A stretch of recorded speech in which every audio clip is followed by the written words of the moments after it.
Hello and welcome to the PowerSwitch, gaming's call-in talk radio show. My name is Peter Spezia, and today is February 26th, 2017. This is the 13th episode of the podcast. Thank you for tuning in. We use Discord as a means to add and drop callers to talk about video games and switch the power that's found in a typical gaming podcast. You can join our server to participate during recordings at rhymeswithasia.com/call. And so, not to be bad luck or anything like that, 13 episodes, and now it's time to finally introduce our first guest co-host. I'm proud to introduce Alex O'Neill. Welcome to the PowerSwitch. Thank you for having me on. It's a pleasure. No problem. I mean, yeah, we get different callers to call in, but they only stay for a certain part of the show. And so I wanted to get in different voices to kind of join for the whole duration of the show. And so you come from an extensive podcasting background as well. So kind of tell us a little bit about yourself. Sure. I've been podcasting for about 6.5 years or so, give or take. I host a show called Irrational Passions podcast, which I founded with a few friends in the July of 2010. And it's a video game podcast. It's very much an homage to the Giant Bombcast in a lot of ways. It's a longer show, and it's more of like a conversational talk about the games that are coming out, talk about the news show. It's very, I don't want to say basic because I think it's more personality driven. I'll say that much. And I've been doing that for so long. I've branched off into other things. I write. I freelance wrote for a few sites in the past. And yeah, I'm just all over video games as much as I can be. Yeah, it's an impressive dedication. And, you know, as someone who's been at this sort of game a long time as well, I can appreciate and really respect that as well. It's great to have you on. You asked me to be on one of your Game of the Year podcasts at the end of last year, and we have an interesting story of how we know each other, which we'll get into. But I wanted to return the favor and kind of bring you on as this kind of inaugural guest co-host. Yeah, it's super cool to be the first one too, and you get me not just for one call-in, so for the whole Monty. And yeah, absolutely. It's gonna be fun, I think. Now, if you're new to the show, we're hoping to have these podcasts happen at least every weekend, but also during certain weekdays, generally lining up with the evenings when big game news breaks. Now, first, we'll open the show for about 10 minutes to reflect on the show's main topic. And after a small commercial break, we'll set up callers to join the show to either discuss the show's main topic or bring up any gaming question of their own choosing. Once that's run its course, I'll end the show with a fun segment. We'll call it a day, hopefully at about an hour's time. And if it sounds like your kind of podcast, let's get right into it. We'll talk about Nintendo Switch and the hype that is accelerating as we're less than 1 week away from launch, but I want you all to meet Alex a little bit more. And so I kind of just wanted to start and ask a few questions to kind of, flesh out who you are and what your passions are with those irrational passions there of, games and what you're interested in. But I first want to start kind of how we came across each other, because I think it's pretty interesting story on both sides. I started doing a podcast for Super Smash Bros. Brawl back in 2007, so we're almost approaching 10 years now, and it was called Show Me Your News. And of the different people that listened, I remembered a user called AlFighter27. Now, that may not have meant much back then. I mean, it was as another name, another fan, and really appreciated it. But when you brought me onto Irrational Passions and you mentioned how Show Me Your News is one of the first gaming podcasts that you listen to, I mean, that's a huge blast from the past, almost an honor in a way for me. It was the first. Wow. Yeah, and it was the second podcast I ever listened to. The first one I ever listened to was actually Mugglecast. Oh, yeah, that's a classic. Yeah, huge Harry Potter fan. And I think, because I was so young, I was 14 at the time. So, oh my 14, God. 14 when I listened to Mugglecast, 15 when I listened to Show Me Your News. If that makes it any better. But yeah, and I thought 19 and 20, I was 19 years old when I started doing the show, but yeah, I mean, I know there were a lot of people that were younger. I mean, there was another he was 13 at the time, but now he's gone and hosted his own show, but just to think from small beginnings until now, that's wild. And so I imagine it was one of the shows that got you thinking I'd like to do this. I'd like to talk about games, and I think that's one of the things I'm most proud of is when people kind of take that inspiration in a way and craft something of their own. And especially for you, for more than 6 years, 6.5 years, that is impressive dedication. I mean, most people when they start podcasts, they'll quit out after a couple months. It's tough to do, but when you find something that you really want to do and you're inspired by, that's really impressive. Yeah, and it was, I think at that time it was a boiling over point for the things that I'm super passionate about, like Harry Potter, like had just ended. So that's why I was so into it. I was so craving that discussion. That's why I started seeking these outlets for it. And that's when I kind of just discovered podcasting as a format in general. So, of course, a year later, when my excitement for Super Smash Brothers, of all things, was at a boiling point, I needed to find something that could like feed that excitement. And just hearing conversations, it was like great to have other people to talk about, that community to talk with about that. And yeah, it boiled over. And I think at that point is when I knew that I wanted to do something like this, to have a website, to have a show.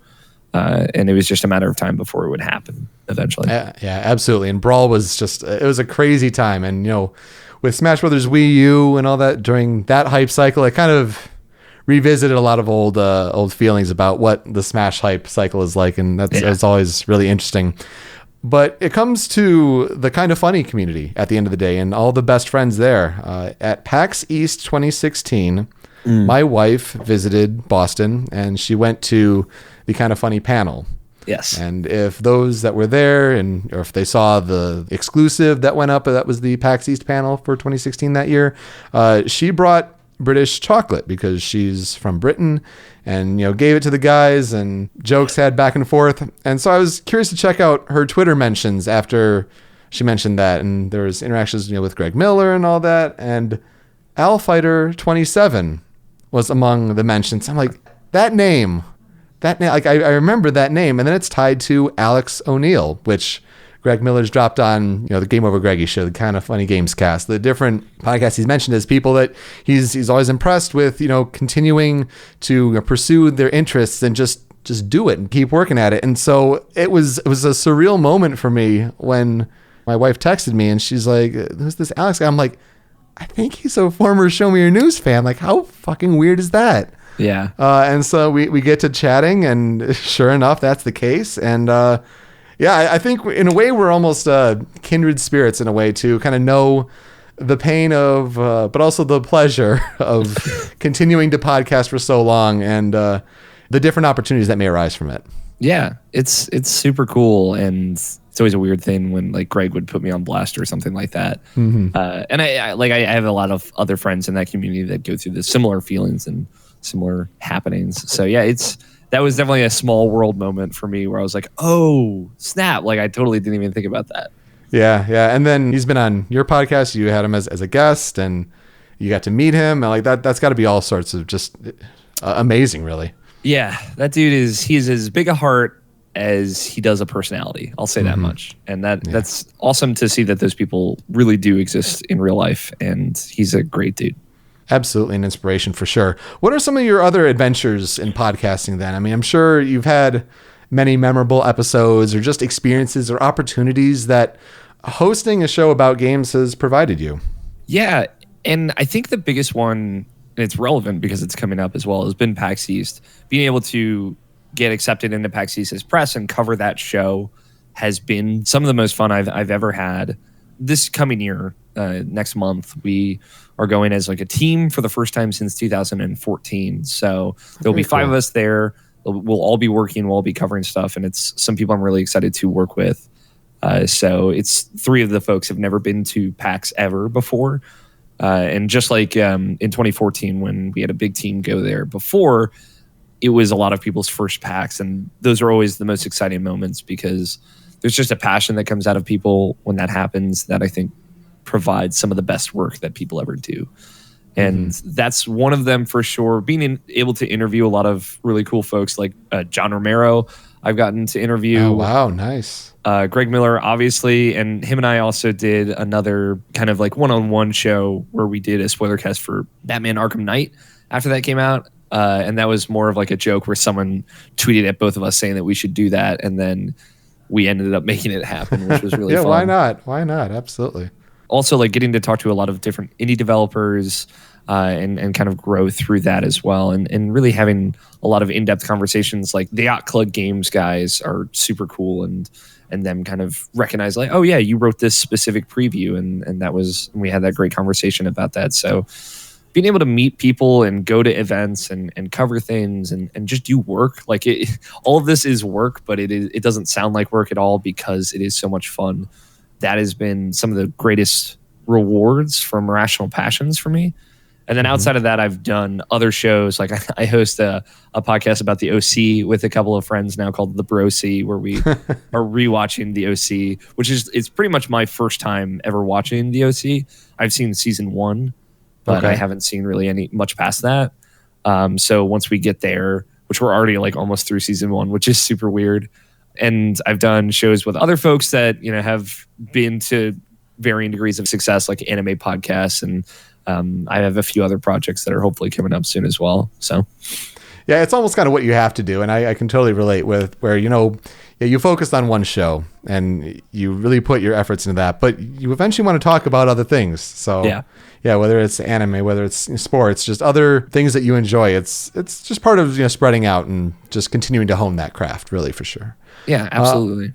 Now, as far as your favorite games or series, I mean, just kind of give us a rundown of what are some of the highlights of what you've experienced in games.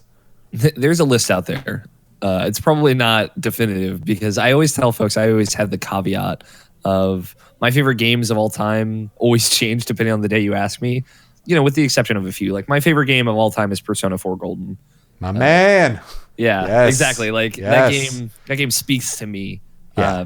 And part of that is, because I actually am one of the few people that played Persona 3 Fez. Same.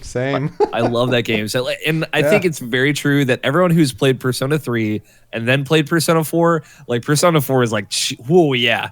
Because part of the magic of Persona 4 is seeing how much that team grew from going from one game to the next. For sure. Which it has me so excited because so many people I know have played Persona 4 Golden and say it's their favorite game of all time.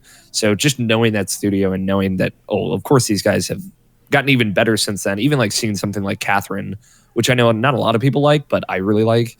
A great story. Yeah. Yeah. And it's like just a quirky, weird game that has so many fun concepts in it. It's very much an experiment. And I feel like you don't see successful experiments a lot in games right now. So knowing all these people who've played Persona 4, when they go into 5 and just see like the growth that company can do between games, I think it's really going to blow people away. There's a whole list of reasons why Persona 5 is going to be great, or at least I firmly believe it will be, and that's definitely one of them. The Legend of Zelda: A Link to the Past, which is one of my absolute favorite games ever. I'm one of those weirdos where Majora's Mask is my favorite 3D Zelda. Okay, I think it's definitely a big fraction of people who would say that for sure. I think they've gotten louder since that 3DS release came out. Yeah. But A Link to the Past is still my favorite in that franchise, and it has two parts, like being a great game, and then one part of being just like nostalgia and watching my brother play through that the first time, and then playing through it myself years later, and really falling in love with it. The Last of Us, I think it speaks for itself. Of course, for me, that was like we did a segment on our podcast, on Irrational Passions podcast, where we went through like what we thought was the game of the previous generation. For me, it was The Last of Us. We had varying kind of ideas with that. Like Demon's Souls was brought up in that conversation a lot, which is interesting. Is cool. Yeah, I would definitely put my vote in for The Last of Us as well. Yeah, and I think that really represents the kind of growth of that generation as a whole. Kingdom Hearts 2 is Final Mix specifically is also one of my absolute all-time favorite games. Really great game, for sure. I get a lot of flack for being a Kingdom Hearts fan, and some of it is deserved, I think. But also that series is very cool and has done a lot of very cool things. And to round out like those 5, Tales of Vesperia is also one of my absolute all-time favorite games. Yeah, a few years ago, I started playing Tales with Symphonia.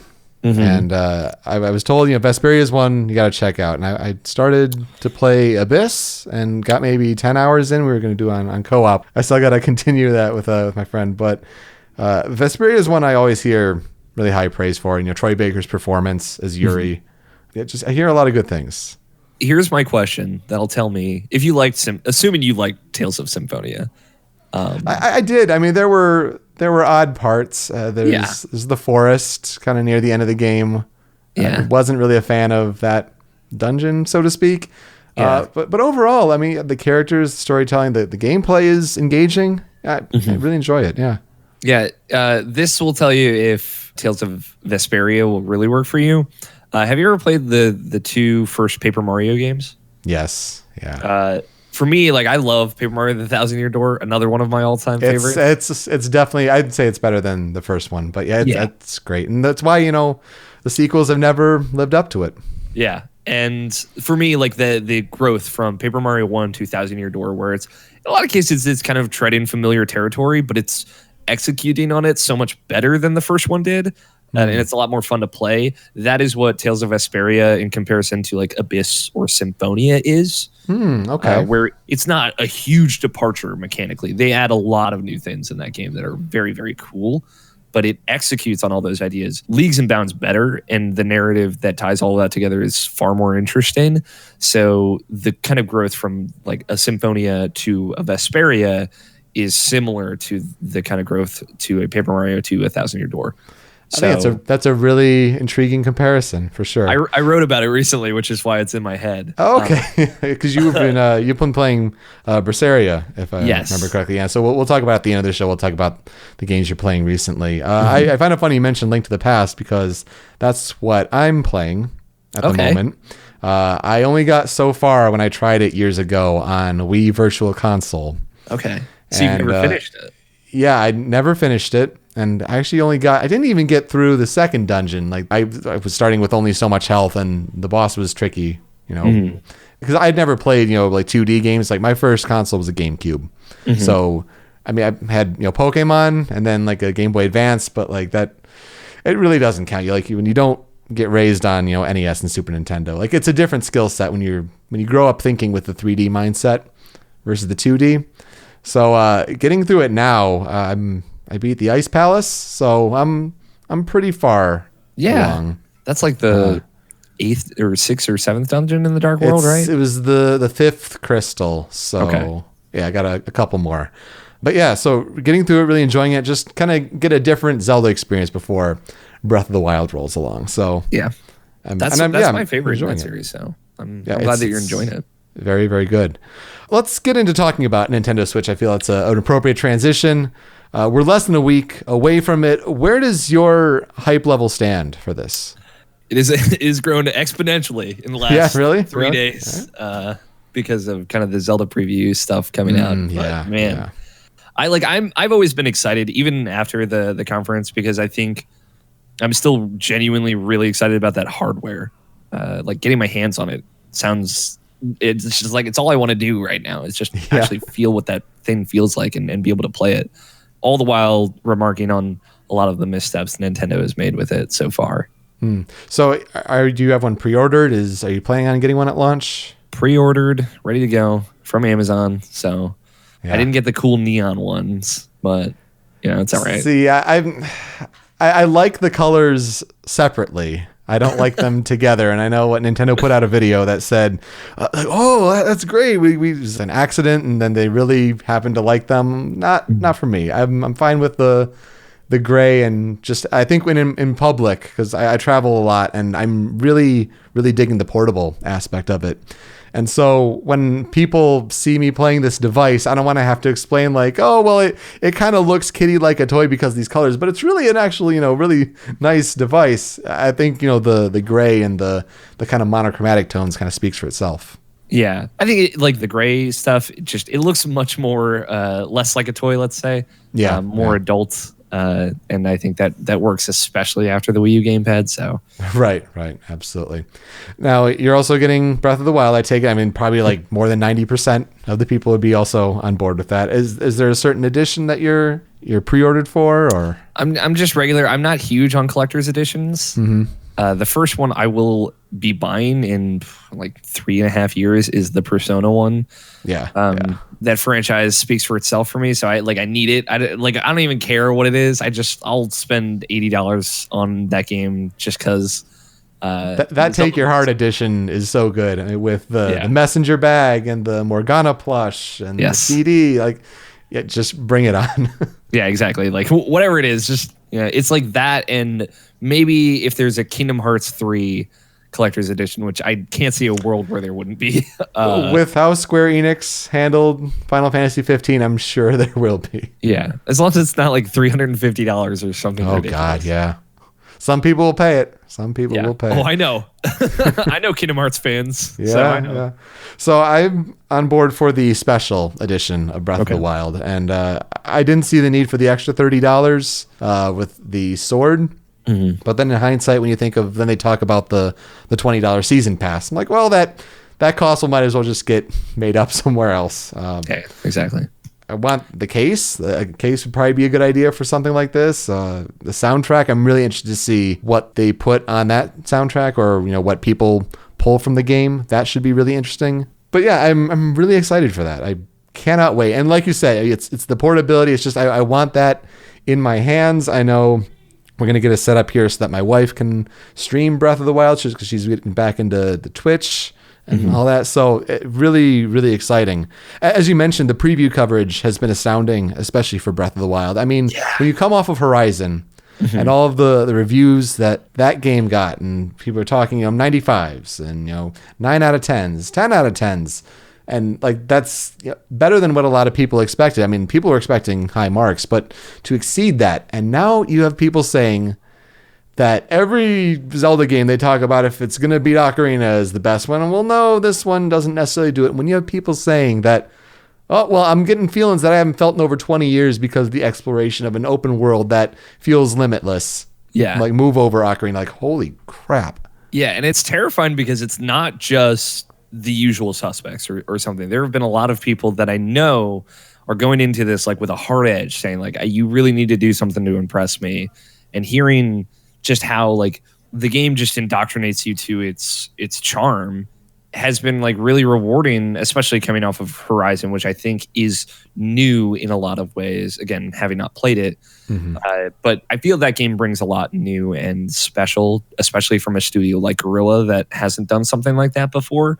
Yeah. So Zelda coming in right after that, hearing a lot of people who have played one and are going right into the other, and just hearing how much more they are impressed with Zelda, honestly, like astounds me. I was terrified that Horizon was going to completely outshine Zelda because of, on a technical level, pretty much. Yeah. And you just have people playing on PS4 Pro and just like, oh, I have it in 4K. Oh, it's amazing. Yeah, exactly. But yeah, some people say, there are a couple issues with frame rates. For some reason, especially in the docked mode, because it's pushing out the higher resolution, more things are on screen.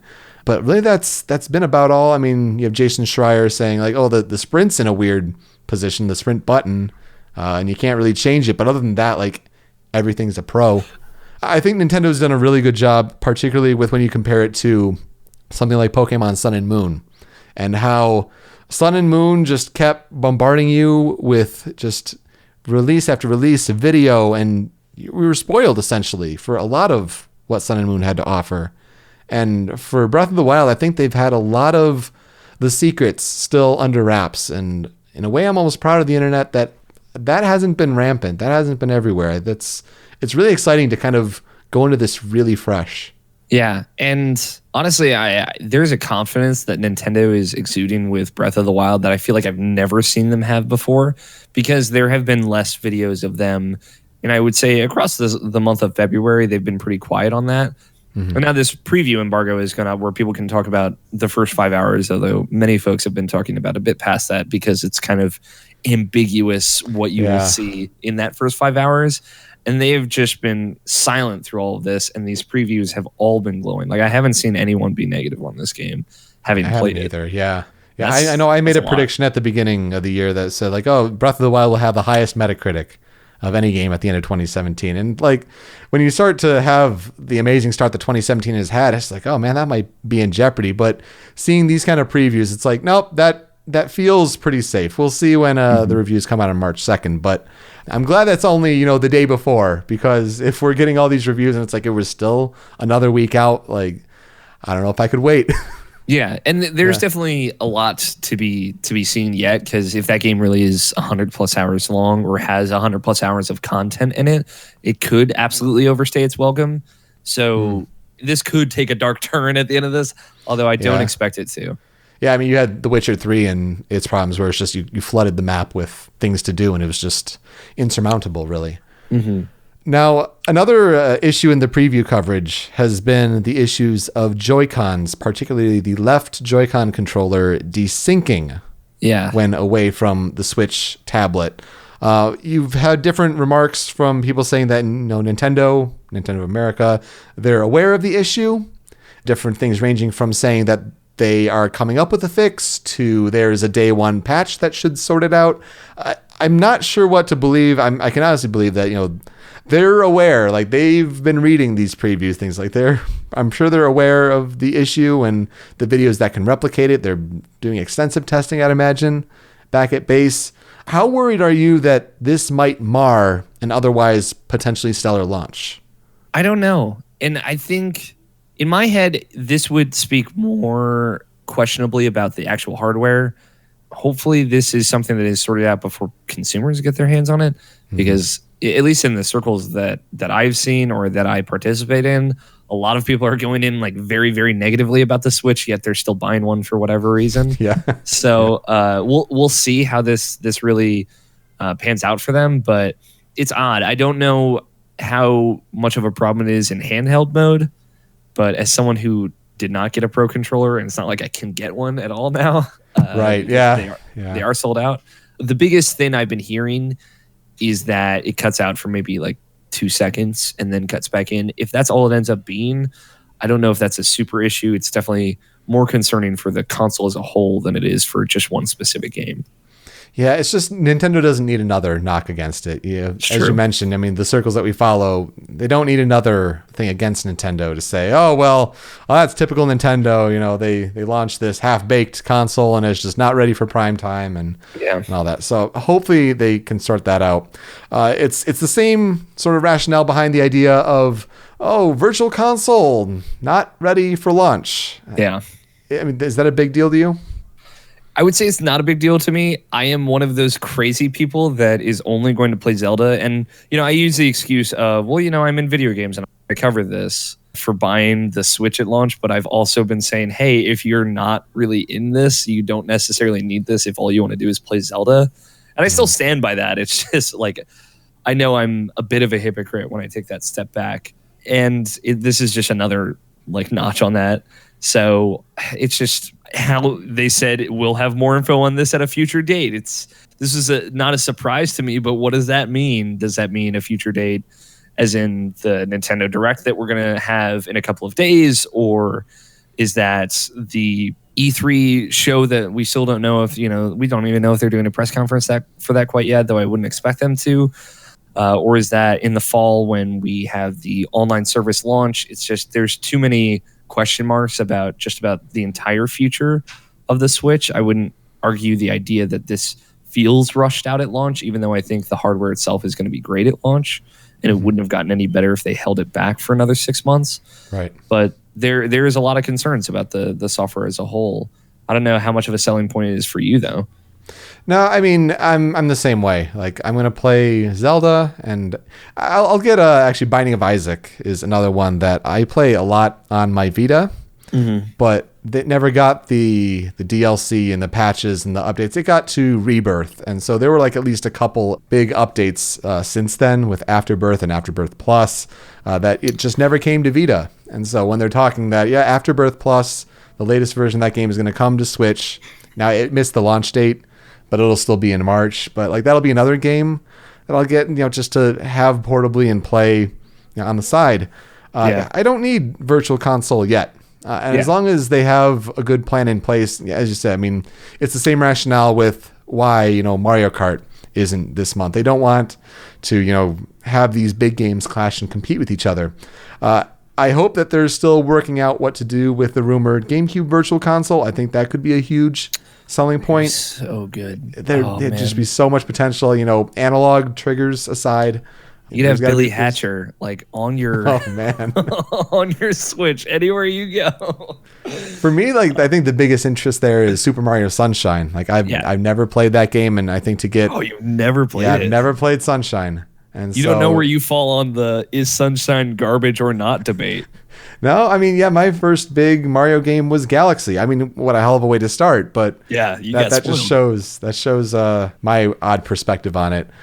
So it's okay that it misses launch, and you can give Nintendo haters just another thing to talk about, but it's not needed, and it's one of those things where it's Zelda. And you could say Snipper Clips would be another good one, with Snipper Clips hitting launch date. Fast RMX, a big racing game, like kind of the F-Zero spiritual successor in a way. And then Shovel Knight, as well as with the new Spectre Knight DLC hitting launch. I mean, those are big, and they'll have more indie games in a sort of showcase this Tuesday, noon Eastern time, as you mentioned. But that's fine to have those supplemental games to kind of flesh it out a little bit. Yeah, you don't need much more than that. I think Zelda offers plenty.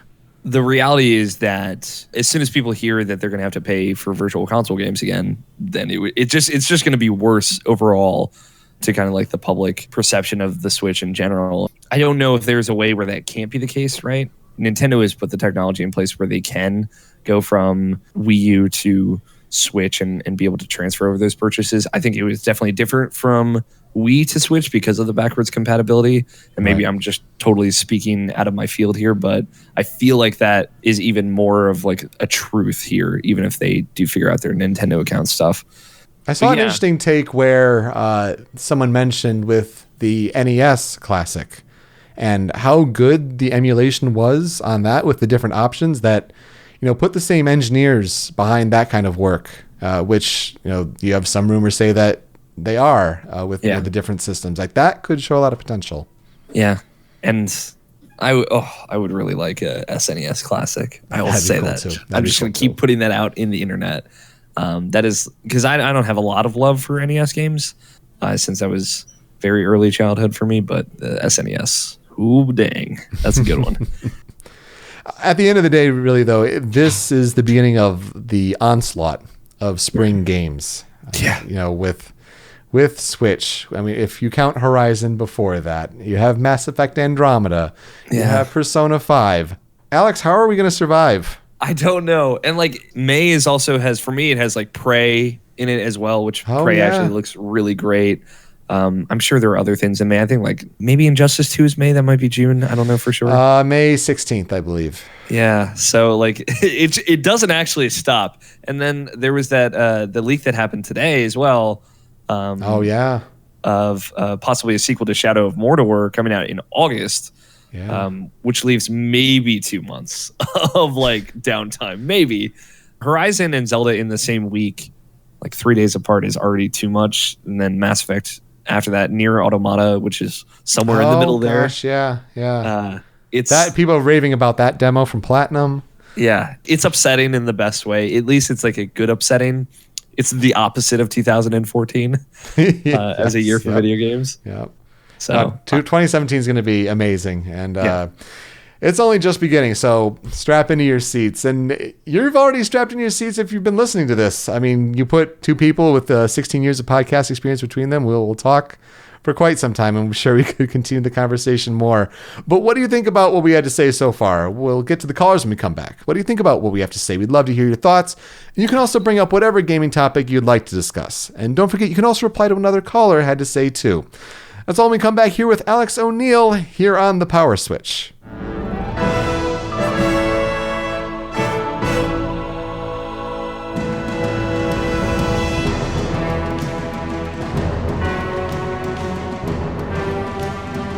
Welcome back to the Power Switch. First show with a co-host, and Alex, I know we like to talk a lot. It's all the years of podcasting experience, for sure. I know. I'm sorry. It's not your fault. I'm right there with you. But we're getting here to the calls, and let's see how this goes with more than two people as the previous episodes have been. Joining us from Illinois, Yvonne. Welcome back to the Power Switch. How are you? I'm good. Good. What's on your mind? What do you want to talk about here with Alex O'Neill? I wanted to talk about the Switch, of course, and I wanted to talk specifically about some of the pre-launch problems we've been hearing about, which were not a lot, like 2 things I've heard, but still both of them are kind of... The second one, not as much. I'll get into that and you'll know what I mean. And then also the game lineup for that, just the at launch and just after, because I think people seem to think there's no games, or at least no original games, but I think that we're having a decent amount of original games. They just haven't been announced. And I know I'm going to get flack for this, but wait till E3. I mean, they've had kind of a shit streak when it comes to E3. They're not very good. But if they want to be taken seriously, they have to. They have to have a good E3. So I'm not even saying that isn't they will. Like, they have to. If they don't, a lot of people are going to be upset.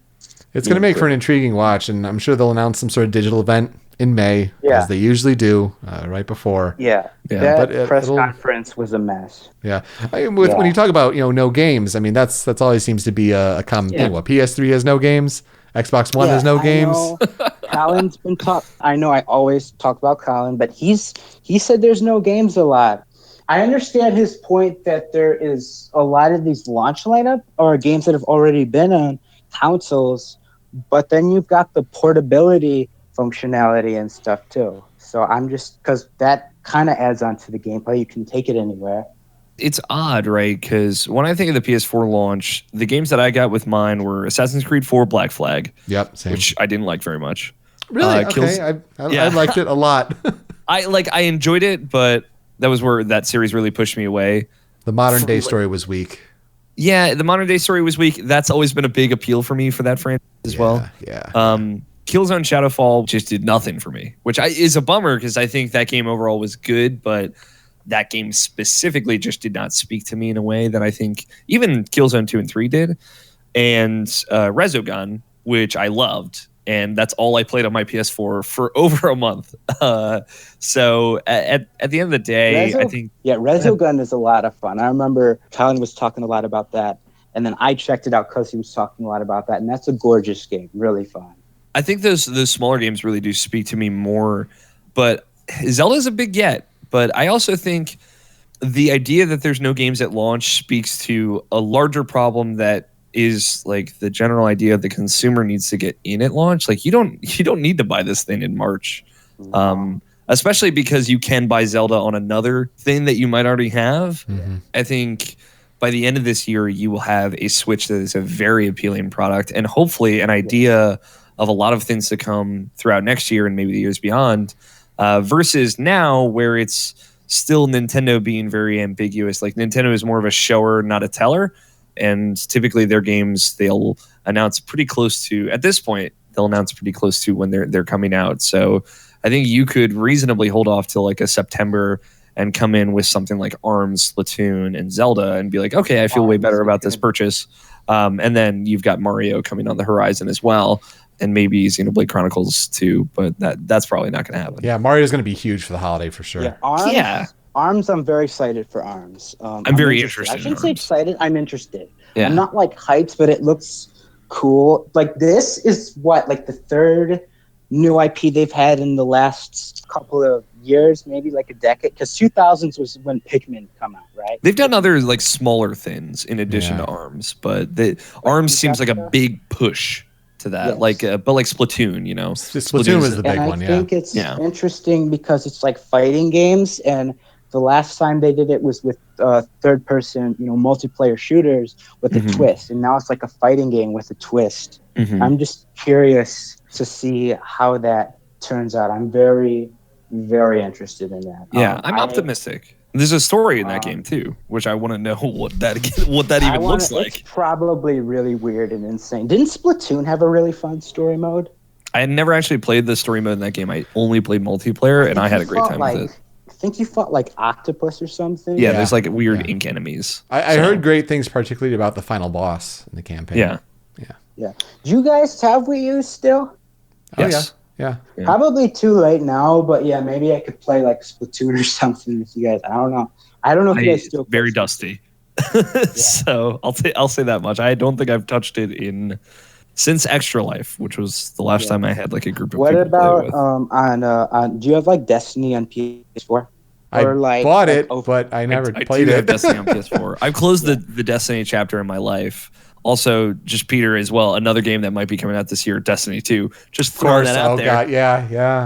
And Red Dead Redemption 2, if we're gonna believe, 2K. Yeah. Because I got a PS4 and an Xbox One, and I have PlayStation Plus, but I actually want to use that, play some multiplayer. So I'm trying to find, games that are multiplayer and people to play it with, which is kind of hard. Yeah. So, especially with Destiny, I think at this point people have kind of. So yeah. We could probably get more into that on like Twitter and stuff, because I know we're talking about Nintendo right now. So I was going to also talk about how something about the Joy-Cons, they were having really bad connectivity problems. Apparently, I heard from multiple reviewers and just people who have said that, I believe. Yeah. And then there was this video, and I think this was more of just goofy. I couldn't tell if it was trolling or not. They were talking about the kickflip stand or whatever. It was CNET video. Yeah, and that was kind of dumb. After the first I heard about it, I was like, oh no. And then I watched it, I'm like, yeah, this is kind of trolling, because no one's going to mess around with it like that. Alex, if you didn't see it, it's basically they're CNET people trying to like push the kickstand to its limits and see like, this isn't totally stable, and like they were judging the whole unit based on that part, and the YouTube like to dislike ratio very highly in the negative. Was rough. Yeah, I mean that kickstand, I'm not gonna lie, looks super flimsy.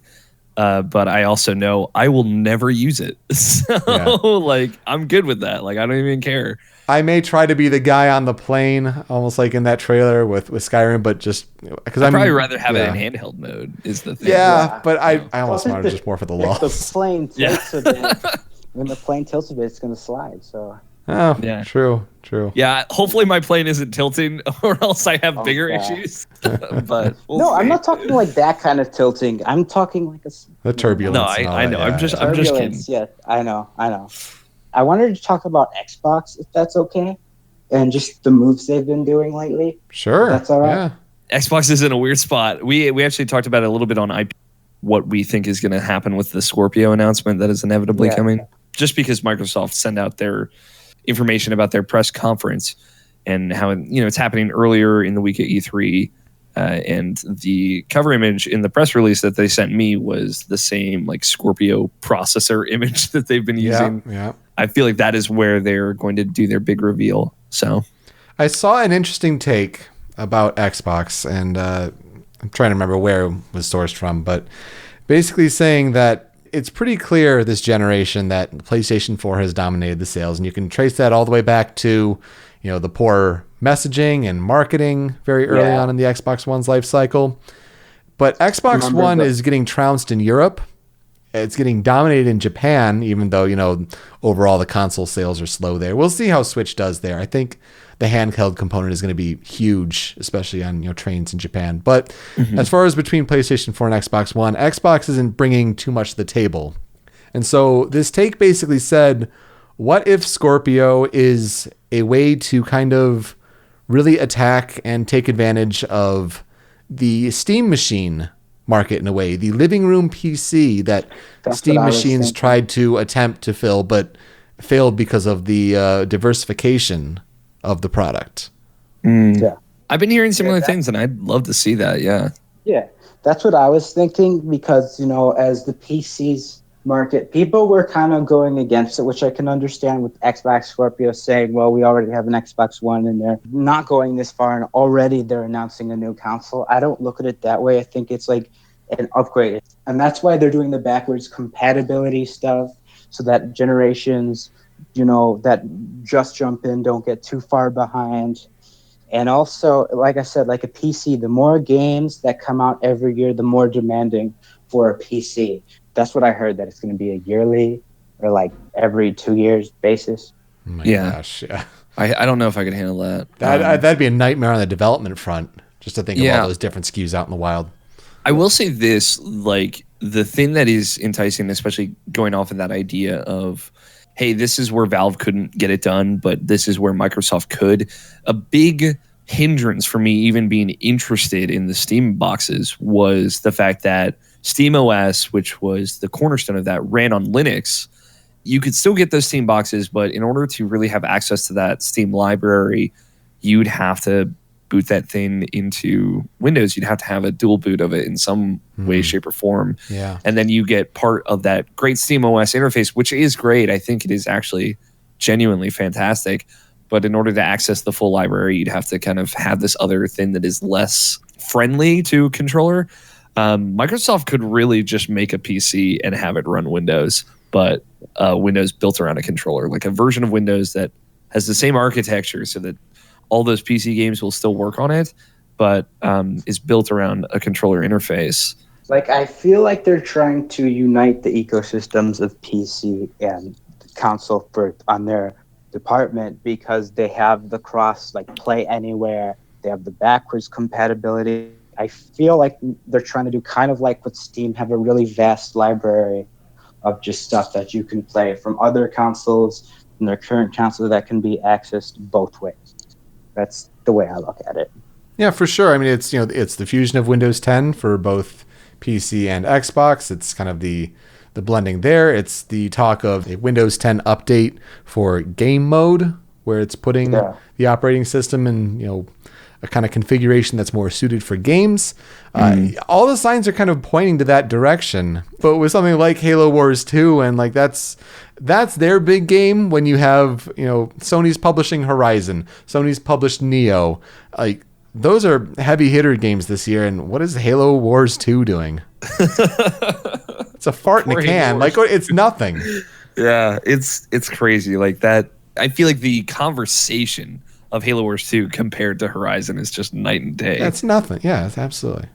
It's a bummer, though, because I think the thing with me is Microsoft been making a lot of there's a lot of doubt in Microsoft's camp as of late, just to speak of their moves in general, like canceling Scalebound, the big question marks on Crackdown 3 still, and the realization of a lot of what they promised when they announced the Xbox One on the games front has like all fallen apart. Scalebound's gone, Crackdown still isn't out.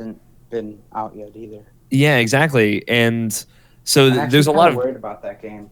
But there's doubt in general in Microsoft's camp. But the problem is, I feel like it's still the repercussions of that different era before Phil Spencer came in. Mm-hmm. And I really I like Phil Spencer as a dude when he is out there talking and doing his Phil Spencer thing. I want to believe him, whatever he's saying, just because I think he gets it. I really do. Especially when you see him in those kind of more relaxed interviews, like the Giant Bomb E3 post-show interviews with Phil Spencer. If you've never looked these up, you should, just to see him kind of spitting the truth and just talking about video games. And in those things, he talks about like Nintendo and Sony stuff that he's played and that he likes. And he's a genuine guy who likes games and thinks he can do something cool.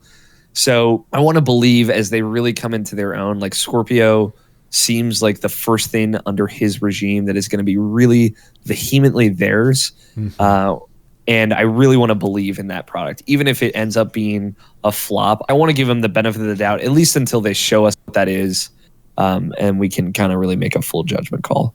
That's a very good point. Yeah, I really can't wait to see. And I never really thought of it that way, where Don Matrick's kind of essence in a way still carried over. Even when something like Xbox One S, like you're still kind of tethered in the roots of Xbox One, which, I mean, as you talk about the TV, sports TV, and how far it has come. It's really remarkable. And yeah, Phil Spencer's great on Twitter too. I think the industry's in a good place with all the executives at this point, but yeah, they kind of have all their different machinations.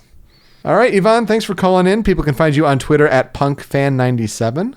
Yep. And everything going all right? You were trying to start a YouTube channel? Yeah, I'm still trying.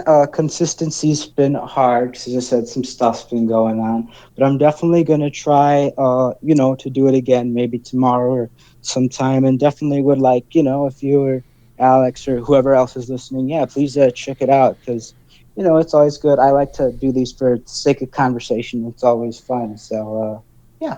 Yeah, it's all about practice, all about consistently, and we know that well for sure. Yeah, exactly. Mm-hmm. All right, thanks for calling in, man. Right. Have a good one. Good talking to both of you. Bye. Have a good one. Joining us from Michigan, Scott. Welcome back to the PowerSwitch. Glad to be back, Pete. Welcome, and nice to meet you, Alex. Nice to meet you too, man. All right, what do you want to talk about? So I gotta say, the Switch, I'm definitely in Alex's camp. Really excited for the Switch coming out in the next week. Very, very excited. Zelda's gonna be big. I'm honestly really excited that Snipper Clips is a launch title now. Mm-hmm. Okay. Yeah, it does look That really looks cool really for co-op. fun. Yeah. So I'm gonna get that, Zelda, and then Bomberman, because when I got Super Nintendo, the Christmas I got Super Nintendo, we also got Super Bomberman, and I've just always had a very soft place in my heart for the original little round white Bomberman and black Bomberman. And But it means giving Konami money. I just can't do that, man. I always forget. Oh, poor it's Hudson. rough. Yeah, I'm doing it for Hudson, not Konami. Plus, it's a budget title, so I can kind of justify. I'll just download another Konami game or something, on the side to balance it out. But no, I'm excited for it. I am glad that Zelda seems to be doing really well in terms of the early reviews. I'm trying not to watch too many of the preview videos. Yeah, same. But like I was saying last episode, will we see a Horizon versus Zelda situation? I'm glad to see that it's not like a Skyward Sword incident, it sounds like, where it was kind of a subpar Zelda for a lot lot of people. Myself It seems like it's almost the opposite of Skyward Sword. Of like, there's no, so in all of the previews I've seen, there's no character that equates to a Navi or a Fi or Fi. Mm-hmm. It's completely without handholds. Sorry about that. My dog's going. That sounded like a Zelda monster. I need to put like the battle music in there. Oh shit! Attack. Bokoblin attack. Yeah. Sounds about right. Yeah. I'll be really interested personally to see how well 1-2 Switch sells at launch here. Because that game is going to go down in price so fast. Yeah. It has to. It has to. Even a Nintendo game, it has to. I think they've got to realize like the mistake of not bundling it in. And I actually saw an interesting take. It was for a different topic entirely. It was when people were talking about the digital storage issue and how there's like, 32 gigabytes, that might not be enough. And you really have 25.9 or whatever it is after the operating system. It's just like, that's so that's just not enough. And people were worried about that. These would be the same people that if it were 64 gigabyte on the disc itself. Yeah. And if they had to charge an extra $50, like you never hear the end of it. I mean, Nintendo would be doomed if Switch were releasing at $350 just because they added the extra 32. Yeah. So there's a lot of question marks still around the launch. But I think, Alex, as you said, if you have any reservations at all, don't get it yet. It'll be great by the end of the year.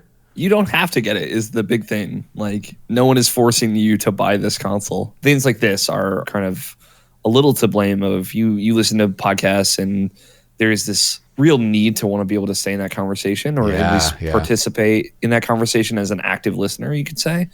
And that pressure is on, and that pressure is very real of like, I want to be able to play the Switch. I want to be able to have thoughts on it, have hot takes, but just know that you have no obligation to that. I think on that point, though, so much of the Switch conversation is going to be based around Zelda for so long. And even Splatoon and Mario Kart, there's a lot of like ports and micro upgrades, kind of Splatoon 1.5 that 2 seems to be kind of being. Mm-hmm. I feel like a lot of the conversation's not going to be centered around necessarily the Switch, but Zelda, which you can also get on Wii U. And once the Switch is out, you're going to have demo units. You're going to have things along those lines. So people, I think, regardless, will be able to get some sort of input on it. It's going to be interesting. I'm excited, and I completely agree with you guys. Until the holiday, like with Mario Odyssey, when there's probably going to be a bundle with either Zelda or Mario Odyssey, it's like you're fine waiting, I think. Yeah, I have no doubts that this is going to be a banger of a holiday gift, though. Like, come that time, you're going to have a lot of cool games to play on it, I think. For sure. Maybe even Smash Brothers. Maybe Smash. Oh, fingers crossed. I'm with you. Please bring it back. Bring us a couple more characters. That'd be sweet.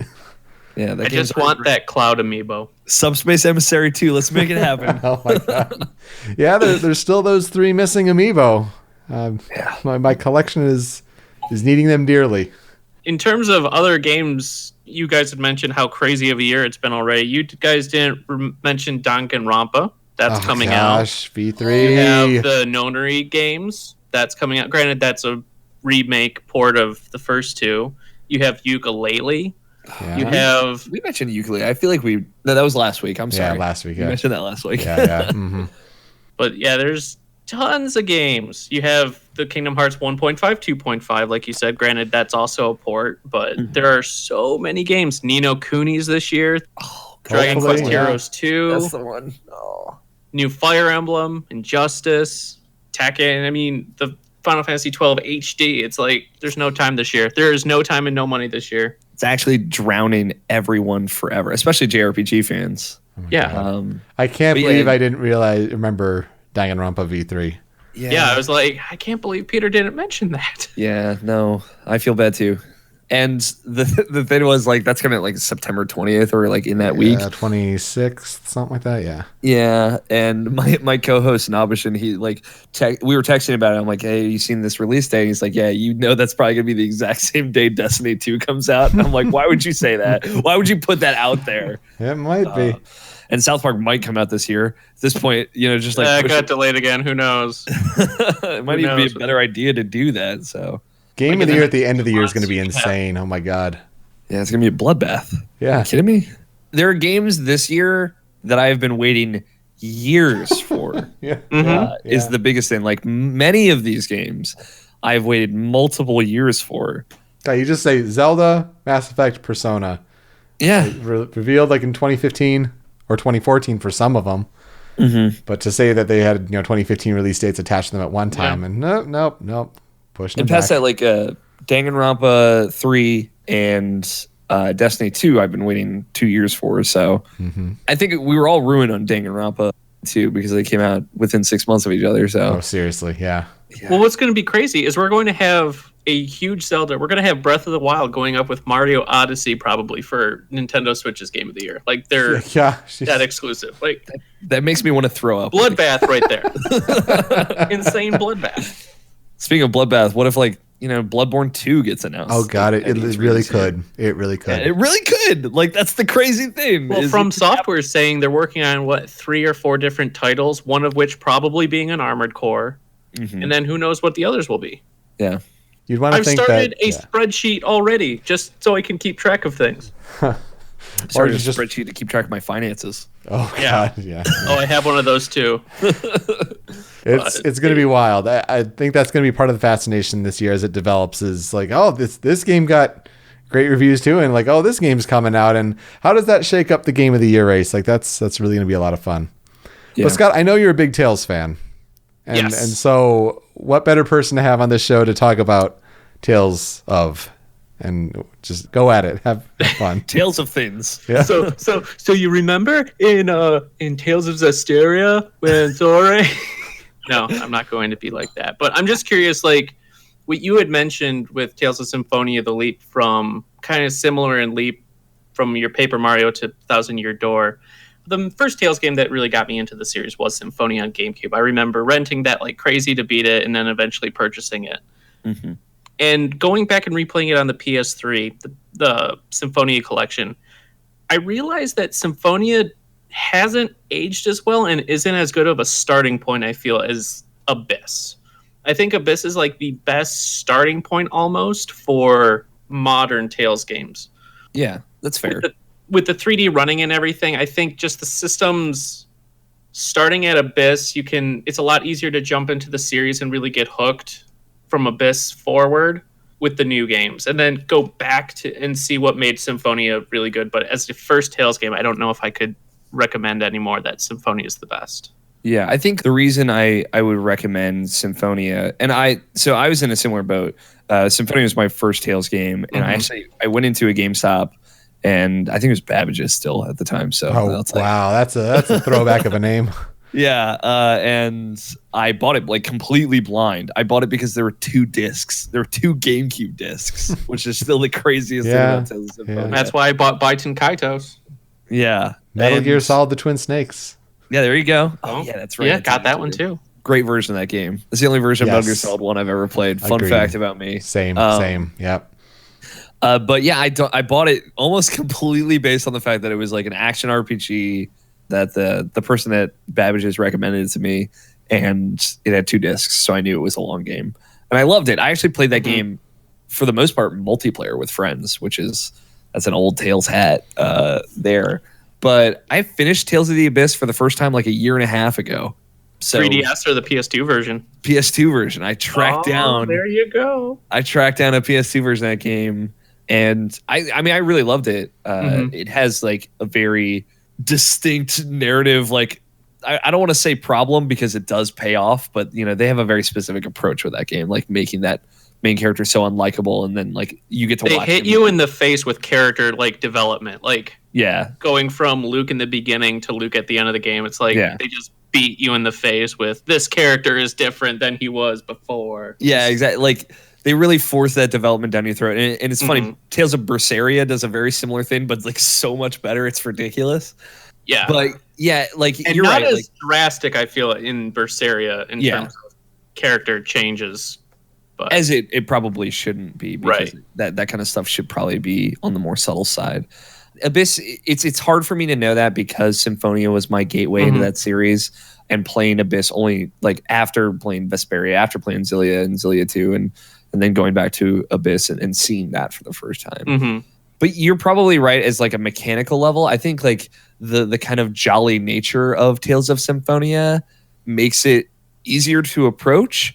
And then when you're like, okay, I like this series, I'd play another one of these games.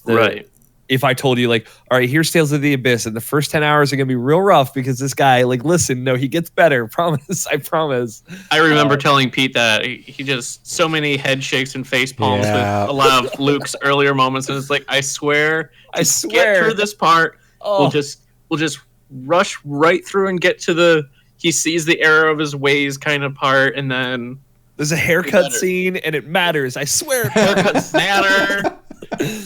I swear it's symbolism, but he gets a haircut and he's better. Hang in there with me. His anime portrait changes. It means something to me. You know that's important when that happens, when the anime portrait changes. Oh, damn. Yeah, exactly. So it's just, I think, recommending Tales of the Abyss as a first game for someone to play Tales games comes with that caveat. Whereas you can say, yeah, play Tales of Symphonia. It's old, but it's cool. Is a little bit different. Right. Unfortunately, Peter didn't believe me, and he electrocuted his PS2 before we got there. So yeah, I did that whole Peter Griffin thing with zap. I modded my PS2 to play Kingdom Hearts 2 Final Mix from Japanese in English, and then I broke it doing that. So you know, we all made mistakes. No, that I sucks. soft modded my PS2 so I could do that, but I also have a actual imported copy of the Tales of Destiny remake for PS2, as well as Tales of Rebirth for PS2. Yeah. I haven't played anything pre Symphonia is the thing. Like, I've never played Destiny or anything. I haven't played Tales of Hearts R, though, but I don't really have any encouragement to. So I wish I could see some of that stuff. The old games are old. Like, they're fun. Like, I like Destiny much better than Eternia, but it's fun. Have you played Tales of Legendia? I have Legendia, and I've played part of it, but I have not beat it. That game sucks, so it's fine. It's good totally soundtrack, fine. though. Good soundtrack. It is a good soundtrack. What's your favorite Tales game? Oh, man. My top three are definitely Abyss, Vesperia, and Berseria. Ooh, That's probably my top three as well. Honestly, I don't know. Berseria is still so fresh, and I'm still like, oh, man, that was so cool how they did this and this. I feel like I need to go back and replay Abyss and Vesperia, but if I had to pick right here on the spot, I would say Vesperia, because it has Rapide. My man. The knife-wielding, pipe-smoking battle dog. Yeah. Plus the voice cast and everything is so good with that. And stellar. Yeah. The end boss isn't like some cruel, evil, maniacal demon from another dimension. It's good. It's like, I can see why you're doing what you're doing. Yeah. Gotta kill you anyway. Yeah, Duke is one of my favorite characters in all video games. One of my favorite villains, I would say.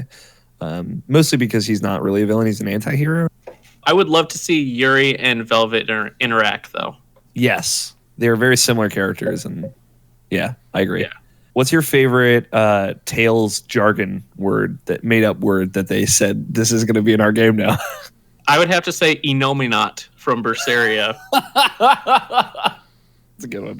Entelekea is still a really Entelekea is a strange one, too. Just because how it's spelled? It's an X in that word. Exactly. How it's spelled and just how often they say it. And it's like, I would have had no idea how to say Innominate or however it was spelled in Berseria or Entelechea. Yeah. Or Blastia. Yeah. Blastia's a real good one. Bodhi Blastia. We'll throw an H in there. Make it just fancy. for fun. How did you feel about Tales of Xillia 2? I thought it was an interesting take. The Power Ranger-like system with the Chromatus was a little interesting. Some of the plot twists were good. I wasn't a huge fan how things were locked behind paywalls. Yeah. Terrible. But yeah. Did not like that. I did like how, in order to get the bad ending, you had to kill the entire Xillia cast. I did that by accident on my first playthrough. It's real bad. Yeah. I was like, this has to pay off in some way. I'm going to keep hitting no here. Oh, God, I'm murdering Oh, my God. And they all swarm you, and it's like, oh, God. That was... Scene afterwards. Mm-hmm. I don't think the choice selection system really worked. No. I think if you're going to try that, you need more than 2 choices. Yeah. And I think that the silence of the protagonist was too awkward for that game. Well, and the fact that you unlock the ability in the grade shop to give Luger a voice in your second playthrough is just stupid to me. Yeah. I do want to go back and play through that game with him with a voice, though. Me too. Just to see it.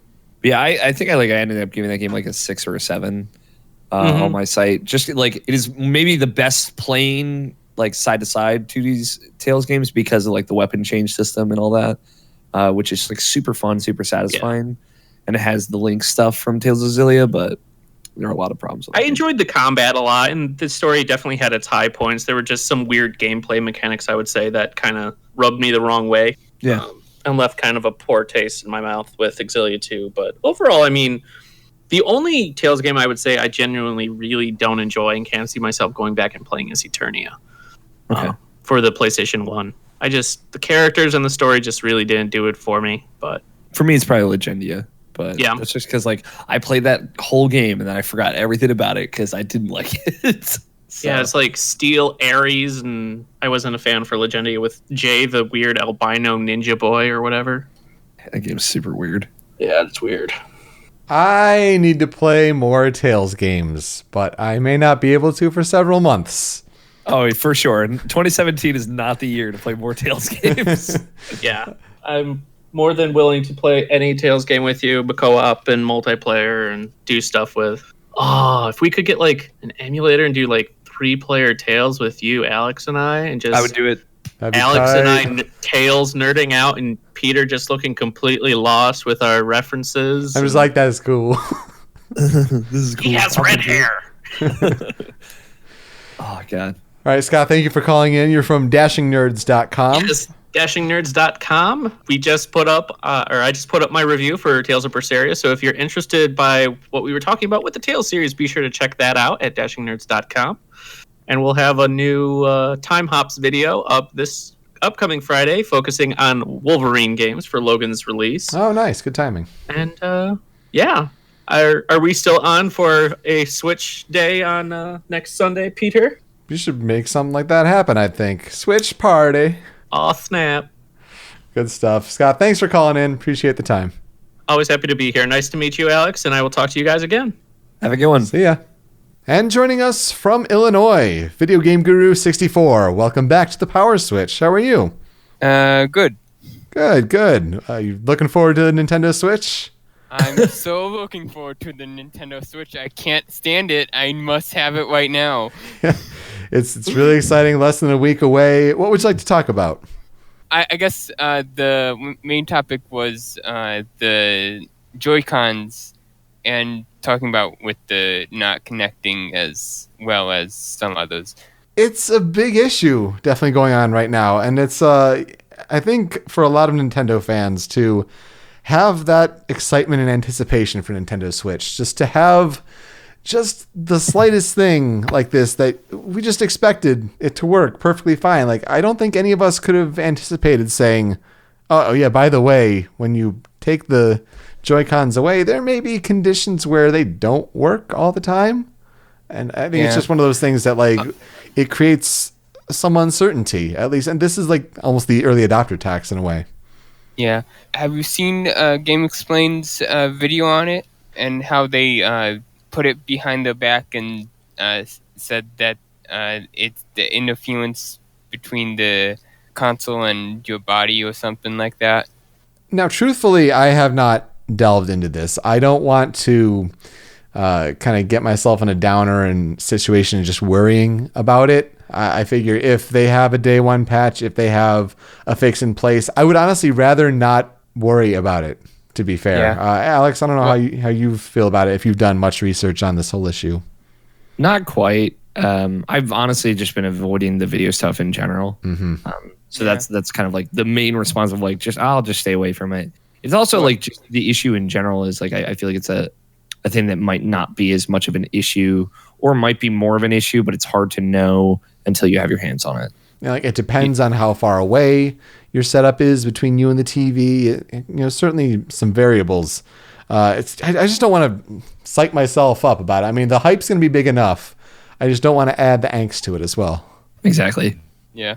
The thing I saw in a video that wasn't Game Explained, it was somebody who knew what was going on with the connection, is they don't have enough wattage or something between the controllers and the Switch console itself. So, and that may just be review copies, and that may just be like when we get the Switch, it has nothing wrong with it. So I hope that's the case, but I mean, these were units sent out in retail packaging and they're doing on boxes and things. I think these are retail units. It would be one thing if it were, just like a pre-release. But yeah, if there's some firmware update that has to be downloaded, I mean, heaven forbid, hopefully it's not a 5 gigabyte update like day one Wii U was, but if it's something like that, or if it's, because we're living in an age where Xbox One, you have to plug in your controllers to the system to download firmware updates for your Xbox One controllers. So like something like that is not outside the realm of possibility. I'm keeping my fingers crossed that it's something that's solved day one. I don't have to worry about it. And I'll mostly be playing, again, this is a very personal situation, but I'll mostly be playing it portably anyway. So, I mean, yeah. Alex, as you mentioned, the allure for the Pro Controller seems to be growing more and more. Day by day. Yeah, but now you don't have any stock really to kind of, just immediately fill that want. But we'll see how it goes. I got a pre-order Pro Controller. It was probably smart to do just to be on the safe side. Yeah, I mean, but I figure I'm covering my bases. I'm in the situation with my pre-orders where I've ordered the gray Joy-Con Switch and also the Zelda Special Edition from Best Buy. That was like the first one that popped up after the Switch conference. And I've had bad experiences in the past with Best Buy pre-orders. And this one, it's like, pick up at my local store. So I actually just went yesterday to say like, hey, am I in the system? Am I good for this mid-late launch? I don't want to get screwed over here. I really want to do that too. It's a good idea. I really want to go make sure I'm in the system and just say I have these receipts. I printed them out, and if I can get it on that day, then great. Or if I can come in at midnight. Actually, that's another thing. I don't have a ride for the midnight launch, so if anybody wants to... Well, it's a good thing to make sure of, especially in my case where I also pre-ordered those same items on Amazon because I just didn't want to be left without something on launch day. Now, I'll probably cancel in a couple days if that gets locked down. There's talk of like a coworker may want to get one or something like that and work something out, whatever. But it's just trying to work out those last minute things before Friday. Isn't your wife getting one as well? No, we're gonna share one. She's mostly going to use it for. I don't know if you're gonna show it. She might want it. She might want to own. I was considering it, but as expensive as this spring is, dropping another $300 sounds a bit steep. She's mostly interested in playing Zelda, and she'll do it for a streaming setup, so it needs the dock for the HDMI out. And she has lots of PC games to play as it is. Well, Okay. Yeah, I guess so. It's just because when you want to take your the Switch on your trips. Oh gosh, that's a good point. Yeah, and Exactly. Sorry, hon. yeah. Sorry, I need the portable features of this. Yes, Bye. yes. That's a good point. I'm only just concerned because anyone who followed me through the PS4 launch, I had that pre-order on Amazon as well. It was just me in like this very dark place until like 7:40 p.m. because it came like actually 20 minutes before the cutoff of where they said it would deliver. Yeah. And it was just like, I guess I'll just go to bed. I don't know. Go to bed sad. But like, you know, I'm sad only because I have the day off, right? So I have no excuse to do anything for that whole day. Mm-hmm. But like a friend might be coming over in anticipation, and we might just do something else in the meantime. So it should be fun. It should be really exciting. Yeah. Are you getting anything else, Video Game Guru 64, other than, Zelda? Any other games you're getting? I just ordered my 200 gigabyte memory card on Amazon earlier this week, and it's coming sometime before or after the Switch. Mm-hmm. So I have that. I have the special edition of Zelda. Nice. I have Super Bomberman R and the Switch Pro controller, and I couldn't get it in store. I have to have it shipped to me. So, and it's Best Buy as well. So, yeah, fingers crossed. They're pretty good with usually getting to you on launch day.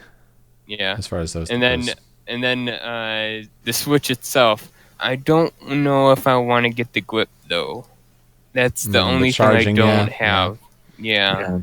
I mean, hopefully the Joy-Cons should charge when the system is docked. You'd imagine like they just charge naturally, and they apparently have a pretty good 20-hour battery life. Yeah. So that should be nice. There was a real moment where I was like, 20 hours isn't enough. Yeah. yeah, 20 hours isn't enough. I mean, what the Wii U Pro controller had like 80, and that was incredible. Yeah, that thing was great. That'll take you through a week. Better than like the 4-hour gamepad. Oh god, battery life. So you could have gotten yourself an upgrade to that 4-hour battery life, but who cares about that? Yeah, like who cared enough to open up their gamepad battery pack? Yeah. Probably sounds as much of a nightmare as opening up the back of a new 3DS. So yeah. Yep. That's what I did. Mm-hmm. Unfortunately. All right, Video Game Guru 64. Thank you so much for calling in. Hope you have a great week leading up to the Switch. Hopefully it goes by quickly, and hope you enjoy.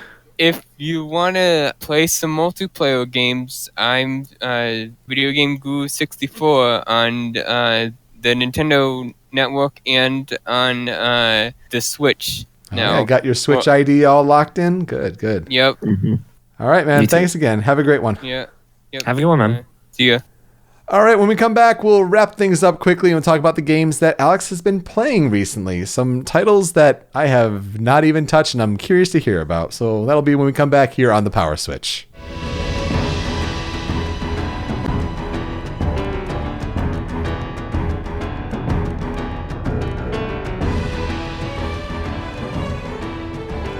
Welcome back to the Power Switch here with Alex O'Neill. It's been a longer show than usually for this show, but it helps. Good conversation. It's really good to hear from the people and just different perspectives here with less than a week to go for Nintendo Switch. Yeah, a lot of hype too. Yeah, very excited. And great contribution. Always good to talk to you. But I want to hear from you about the games you've been playing recently. We've heard about your favorite games, favorite series earlier in the show, but let's wrap things up with a little more recently. I talk about sometimes the games that I'm playing, but let's talk about what our guest is playing. And Alex O'Neill, what's been going through your game library lately? So, I mean, the big thing is I just finished Tales of Berseria, which obviously we've talked a little bit about on this show, which, oh man, that clocked me in at like 67 hours or something. Dang, at the end of it. That's solid. Yeah, that game is very long. I think the only Tales game that I've finished that took nearly as long was Tales of Vesperia, which is about like 74 hours. If you like do the thing right and do all the fun stuff that's kind of along the way. But yeah, Berseria, I tried to do as many side quests as I could before I finished it. That game has a pretty alright system of indicating to you like that there is stuff to do here and there's still side quests left. And it doesn't seem like there are any gates where you can really miss anything, which is good. But yeah, that that game is really excellent. I finished writing my review of it on Friday, just kind of trying to encompass how I felt about it and how I feel it fits into that series as a whole, because I do think it is a really big step up. It's a really big departure from a lot of the mistakes that franchise has made in the past. So just trying to consolidate how I feel about it and everything. And a big part of it was just getting it out of the way before diving into Horizon and then Zelda on Friday. So yeah. How much of it do you think was, playing the role of anti-heroes or antagonists, what you normally would be, quote unquote, the bad guy? Yeah. I mean, like, how much of it was playing the bad guy? Because it really is kind of all of it. Yeah, just to kind of put a fresh spin on it or anything like that? Or it does, because they approach it from a very smart perspective, which is a thing like I don't think a lot of really traditional JRPGs ever get to say. I think like Final Fantasy 15 does a very similar thing of focusing on character, where a lot of JRPGs get a little bit too caught up in the save the world narrative. If anything, Final Fantasy 15 actively doesn't care about its save the world narrative. You can just drive around and do whatever, but don't worry about this plot. And Tales of Berseria very smartly weaves the character-driven narrative, because it is way more about its characters than I think a lot of those games have been, into the main narrative. Essentially, Velvet, the main character, her story is the main story. And all the other 5 party members have plots that you get introduced to as the story goes on, and then they break away. The conclusions to those break off into the subplots and the side quests in the game, and they all have really killer conclusions, and they all get explored in a really smart way as well.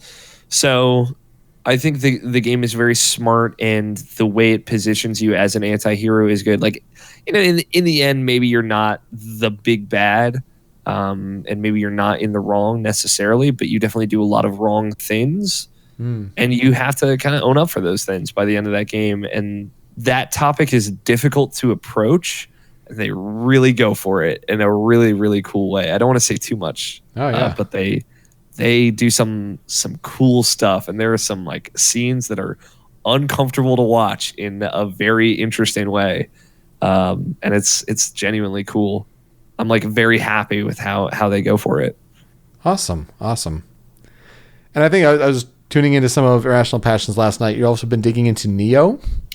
Yeah, that's consuming, I guess, the other half of my time. I think I'm about halfway through that game. I want to say I've completed half of the main story missions, so I would guess that I'm halfway through that game. That's like a more complicated thing. I'm more conflicted with how I feel about it than I would say I have been with a game in a long while. And part of that is because it so actively takes from Dark Souls. Right. I don't know where you're at with the Souls series in general. I can watch them. I have no interest to play them. Yeah. So I'm a big fan. So. Okay. And that makes sense to pick up Neo. I've played all 5 of them, you could say. So like that would include Demon Souls, and that would include Bloodborne. Yep. So Neo falls way more in the Bloodborne camp than it does anything else, especially because there's like no shields and things like that. So familiar topics that Bloodborne kind of brought to the table is like, hey, we're gonna change this up, and we're gonna make things faster. And I love Dark Souls. Like Dark Souls 1 is one of my favorite games ever, and that game does so many incredible things. They iterated on it. They changed it up in Bloodborne. They've done so many cool things across that franchise as a whole, and it has accomplished a lot of the goals that were set out either in Demon Souls or Dark Souls 1. Like they've built on them, and then they've just nailed it. Like I don't know if you could make a Dark Souls 4 that could be better than what they've already accomplished, and that's why I think they're walking away from that series. Yeah. But Neo, it takes a lot from that, and I don't know if it accomplishes the things it borrows as well as Dark Souls. And by taking a lot of those ideas, I think you are taking with that the need for people like me and players out there to compare the two, right? Like you actively borrowed from this other franchise, so of course you are going to actively borrow comparison.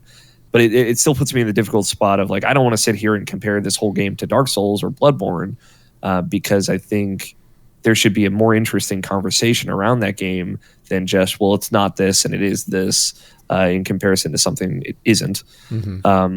But it also doesn't execute on some of those things as well. And it has a lot of other problems. Like some of the things, just to summarize a little bit, that I brought up on IP when we recorded last night is when I died in Dark Souls, it was because I ran out of healing items or ran out of some item or got caught in something. It felt like I was using my resources that I had available to me. But when I die in Neo, many times it is because I don't even have time to use my resources.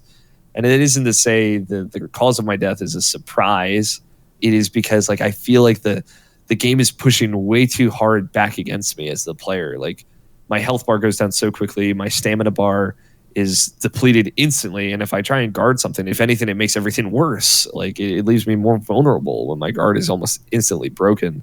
So it puts me in a tough spot as far as I have all these things I could use, but I don't have time to use them because the game is too punishing to that.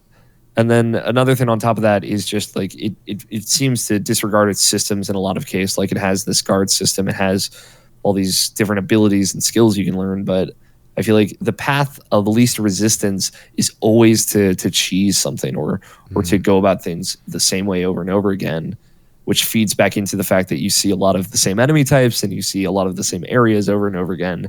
And it brings this air of repetition to that whole game as opposed to just one part of it. And that hurts it overall.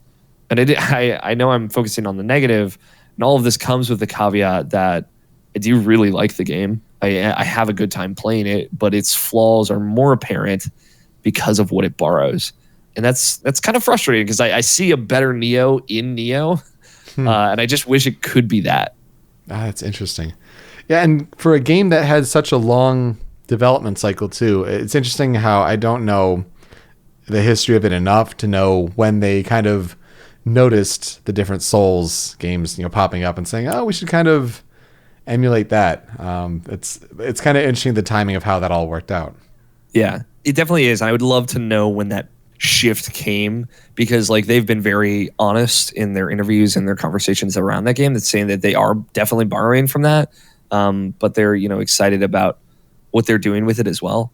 And I think they do exciting things on top of that. I don't want to say this is just Dark Souls or Bloodborne but not as good, because they add things to that formula that do make it cool, but I don't know if I could think of a better Neo. I don't know if I could see this game being better than what it is. It's just like the things that are so systemic to it are also deeply flawed. Now, Scott over in our podcast chat on Discord is asking, what did you think about the level-based structure of Neo? I think it works for that game really well. I prefer the Dark Souls 1 structure of like a world that is very intricately connected to different parts of it. Mm-hmm. A lot of people bring up Demon Souls. Demon Souls is kind of structured in a very level-like way. A couple of my co-hosts very much prefer that as well. But I think there's a time and a place for it. I think it works for Neo because it allows them to mix things up in cool ways that I didn't expect. Like playing through a level reverse in a submission of that level, like another mission that isn't as long, it's not as much of a commitment, is actually kind of fun, and it takes a little bit of that stress off knowing that maybe at the end of this submission there isn't going to be a big boss. Like when you go through a main mission level, you know that there's some boss at the end, and you kind of have an expectation for the time commitment that is, and it's much longer than the other things. But the times when they play around with that format has been the most fun. Like there was one main mission that had two bosses in it, like one in the middle and one at the end, and they were big major bosses. And there are main missions that play around with the idea of having a boss at all, but there's a lot less of that than I would like. And there are a lot of submissions, like way too many. And they don't have to be, like your game doesn't have to be full of 1,000 missions. It's fine because it lets you grind out kind of inherently by just playing the game. It feels like you're always pushing forward, but it's also, I'm seeing a lot of these levels over and over again. So it works for and against it. Very interesting. Yeah, I'm glad the game is resonating with that audience. It's not a game for me at all. And that's just, different taste, I suppose. But I'll Yeah, tell you, it's with cool. all the different things that we've had in common with Persona and the like, it's still pretty cool. Yeah, it's a cool. I'm glad it exists. I'm glad Neo's out there. And I as a big fan of that series, I just really want Bloodborne 2. So Yeah. Oh gosh, and it's entirely possible. I mean, we're kind of alluding to it earlier, but with PlayStation and Sony's conference this year at E3, with all of the games that they've announced so far, and you can kind of just plot like, this studio is working on this. I mean, Sucker Punch is absent from that list at the moment, but you could almost imagine that, like, well, if they have new things to offer, new things to announce, like Bloodborne 2 would make a whole lot of sense. Yeah. It would make sense for that to happen. yeah, exactly. Anything else you've been playing?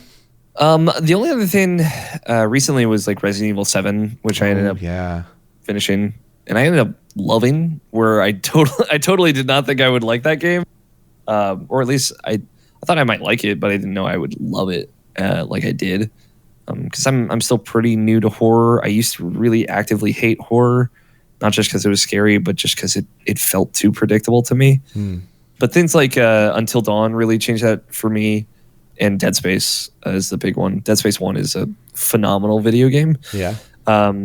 Even like I like Dead Space 2 a little bit more just because of the setting, but yeah, that series really brought me into horror. So Resident Evil 7 executes so well on some of the concepts in that, and some of the concepts in Until Dawn of like being a little predictable and being a little tropey, but then playing around with that expectation.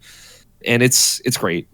That's a super great game. I honestly considered just playing through it a couple more times and trying to get that platinum trophy, which I haven't in a long time with video games. I think the last platinum trophy I got was Batman Arkham Knight, and there was like an obligation to that because of I got the Arkham Asylum platinum trophy and the Arkham City one. Yeah, so you might as well at that point. Oh man, all the complete Riddler the Rocksteady trophies. trilogy. All the Riddler trophies. That's crazy. Yeah, Resident Evil 7 is one that I have on the rent list, and because I'm not big on horror either, but for what that series is doing to kind of try to reinvent itself, you almost have to like give it a try. Did you play VR at all? No, unfortunately, I do not have access to VR at the moment. Okay. I was going to get it with Resident Evil 7 when that came out, but I decided to just kind of maybe hold that money off and go to another event this year. Like Switch? Well, Switch I had actually saved up money for beforehand. So, Okay. I was luckily like I've not had to worry about Switch for a little bit. That's good. That's good. But I was like, well, I could maybe go to PAX West or something like that. There you go. Nice. I decided against getting it, and maybe PlayStation VR could see a price drop or a new iteration with the same price it has now in the future. So very possible. Maybe it's a good call. But yeah, Resident Evil 7, regardless, like having not played VR at all, super great. Very, very fun. Has a good time. It's paced beautifully. It's just like all the beats of that story and the way it kind of reveals stuff to you and the way you go through the different areas. It's like that game is kind of like a Metroidvania in a lot of weird ways. In the way it does backtracking, in the way like you go back to an earlier area pretty late, like a lot later in that game. It's like, cool, now I have access to all these new areas. And it's like, cool, I'm seeing these same areas, but in a very different way. And that part like very specifically reminded me of Metroid. So yeah, I ended up just really loving it, loving how it was laid out, and really appreciating the things they did with that franchise. I've only ever played 4, 5, and 6. So I've played a little bit of the remake re-release on PS4 of Resident Evil 1, which I've liked what I've played, but essentially I don't have a deep-seated love for that franchise. But I do love 4 and I do love 5. 6 is a disaster, but it's cool to be able to see Capcom really reinvigorate a franchise like this again. Although I thought they did that a few years ago with DMC Devil May Cry, but I guess I am in the minority on that. I kind of like that game too, but then again, I don't have the lineage with playing those games in the past. So, so what does my opinion count for? Yeah. Well, that's very cool. Good to hear. Yeah, some bangers coming out this year already. Definitely. And gosh, I can only imagine with the months ahead. I mean, I'm seeing more and more stuff for Mass Effect. That's another one where like the previews are coming out and really, really positive, and it's just like, where is my time going to go? It's just it's going to be sunk in video games, and Yeah, I'm okay with that. Yeah, there are worse things. So. Well, that'll do it for this episode of The Power Switch. We are hosted by rhymeswithasia.com, and we're on YouTube and Twitch at rhymeswithasia. You can find us on Twitter, Facebook, and Instagram at The Power Switch, and you can email us any questions, concerns, comments, or opportunities at powerswitchpod@gmail.com. You can subscribe to The Power Switch on podcast services such as iTunes, Google Play, and Stitcher, and if you could be so kind as leave a review, that would really help as well. Most importantly, to participate in future episodes, you should join our community on Discord by visiting rhymeswithasia.com/call. It's a small but growing community, and in these early months of the show, it'll be easier than ever to have your voice heard on this podcast.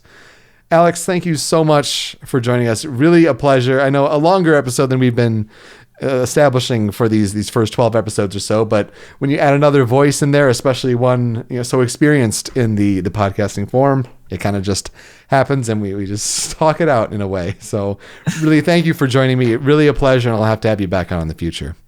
It was a ton of fun, and it was really cool interacting with this community as well. Like, it's you throw two voices together like this, and I'm bound to get something both cool and probably way longer than you anticipated. So, but it was a lot of fun. Yeah, I think it's our past experiences kind of pulling out from our past there. So, any YouTube video you'd recommend watching? Is something kind of add here to the end of the show? I mean, the big one is gaming related, because at this point it's kind of like all I'm into. But the Easy Allies have been doing a couple of great things, and one of their shows that is very cool that I just kind of recently discovered is Don's Discount Gaming, which is like one of the video editors there, Don Casanova, going around finding deals in gaming. And it's a very weird show. It's funny though, and it's kind of like a little postmodern in some of its execution, which is a weird thing to say about a show about video games. It's not super about video games, I'll say that. But it's consumable. It's like 10 minutes long. It's very enjoyable. So that's youtube.com/Easy Allies. And they're a big group that I've been getting into a lot. Yeah, these are the game trailers guys that moved over and did their own thing. Is there a particular episode that you'd say that people should start on watching? I watched episode 9, I think, and you get a good grasp, because there's just some weird stuff in that episode. You get a good grasp on what they're all about, at least in Don's Discount Gaming. As far as their stuff as a whole, I think any episode of the Easy Allies podcast, or any episode of Frame Trap, particularly the most recent one, which are the two podcasts that they do. Frame Trap is more of like a discussion show about the games they've been playing, and the Easy Allies podcast is more of a news-driven show. Either of those would be a great place to just kind of get a feel for those personalities. Mm-hmm. There's Zelda preview coverage with it's like a 4 or 5 minute video that they did. Mm-hmm. That was really unique and engaging. I found that to be one of the more enjoyable things that I took in about Breath of the Wild on that media preview day. So definitely check them out. And I want to give your channel a plug. I mean, go check out Irrational Passions. If you like this kind of longer podcast format to talk about video games in a more in-depth way, just kind of looking into games you're playing, the news. Alex does a great job over there. And again, I kind of brought it up at the top of the show, but really impressive for continuing for 6.5 years and, and beyond, really, to keep pushing forward. And it's really, really admirable. And I don't know too many other people who've done something like what I've done, and to kind of have another kindred spirit like that is admirable. And so I really look up to you in that way. Thanks, man. I really appreciate that. It's obviously means a lot. So, any other plugs that you'd like to give about what you do or anything else like that?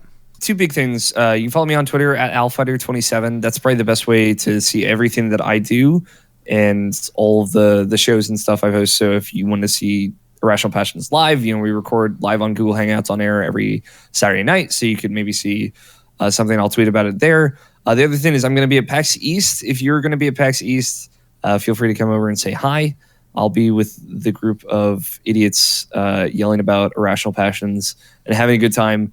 So that's going to be super fun, and we're going to have a lot of very, very cool content coming out around that, previews and podcasts and maybe videos just surrounding all the stuff that we're seeing there. So that's irrationalpassions.com, and that's where you can get pretty much everything Irrational Passions. Good stuff. As far as the next episode of The Power Switch, we may have one during the week. It really depends on what news comes out. it could be, more Warner Brothers leaks. I mean, they're talking about Shadow of War leaking today. There's those rumors about, they want to talk about the Batman game. What was it? Arkham Insurgency, I think is the rumored title. Yeah, Something I think so. like that. Yeah, so we'll see if something like that happens. Regardless, stay tuned to our Discord channel as that develops. Regardless whether it's live or on your own time, I look forward to you joining us for our next episode. With that, for Alex O'Neill, I'm Peter Spezia. Until next time, switch up, call in, game on.